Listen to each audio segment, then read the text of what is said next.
부여에서는 과연 이 당군조선을 계승했다는 근거가 무엇이냐? 그걸 알 수 있는 게 뭐냐면 호칭을 계승하는 것입니다. 예를 들면은 이 당군조선의 최고 통치자를 당군이라 한 것처럼 부여에서도 당군이라고 불렀다라고 하면 계승의식을 분명하게 드러낸 것이죠. 근데 그것을 삼성기에서는 고두막한이 또한 당군이라 칭하였다. 이 고두막한은 이제 나중에 졸봉부여를 세우는 분인데요. 이분이 또한 당군이라 칭하였다라고 해서 역칭 당군이다라고 하는 기록이 있습니다. 그래서 이 내용을 살펴보겠습니다. 뭐냐면 삼국유사 기편을 보면은 일현 스님이 쓴 겁니다. 이것은. 그래서 당군기에 보면 당군이 서하백의 딸과 상관하여 해부루를 낳았다라고 돼 있고 지금 삼국사기에 이 기록은 삼국사기입니다.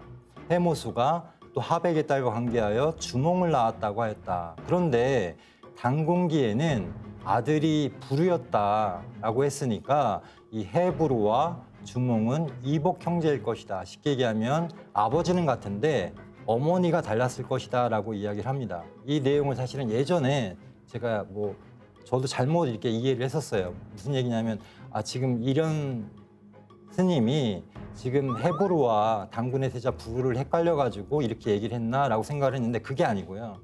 자, 그 내용이 뭐냐면 이 문치웅 김은진 선생이 이런 논문을 썼습니다. 뭐냐면 삼국유사에서 일현이 본 당군기에 누가 나와 있는 거냐? 해모수가 당군으로 기록되어 있고 그의 아들 해부루가 나오기 때문에 일현은 이 해모수와 그리고 주몽의 아버지라고 하는 해모수를 같은 사람으로 본 겁니다. 그러다 보니까 이 같은 사람으로 보니까 아버지는 같은데 이 하백의 딸과 하백의 딸 유화는 다른 사람이다라고 생각을 한 거예요. 그래서 이 이복 형제다라고 얘기를 한 겁니다. 자, 이 내용이 결론이 뭐냐면 이 단군기는 누가 봐도 그 책 이름에서 알 수 있는 것처럼 당군의 역사를 기록한 것입니다. 그 당군기에 해모수가 나온다.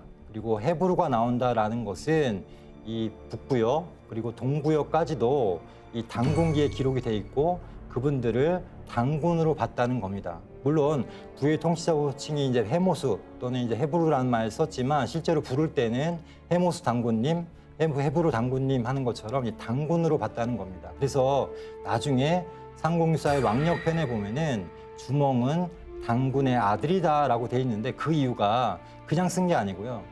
주몽의 아버지는 해모수라고 돼 있으니까 당군이고 이 당군의 아들이구나라고 해서 악력편에 이 주몽은 당군의 아들이다라고 썼던 겁니다. 그래서 이 내용을 사실은 정인보 선생도 이야기를 했습니다. 뭐라고 했냐면 이 해모수가 북부여 천재의 아들을 자처하며 천재의 아들이니까 천자라는 뜻입니다. 당군의 존호를 누리고 있었다. 당군의 존호를 호칭을 계속 쓰고 있었다는 것입니다. 자, 이 정인보 선생이 이렇게 검증을 하진 않았지만은 해모수 북부여도 당군의 존호를 누리고 있었다라는 것을 이야기를 했다는 겁니다.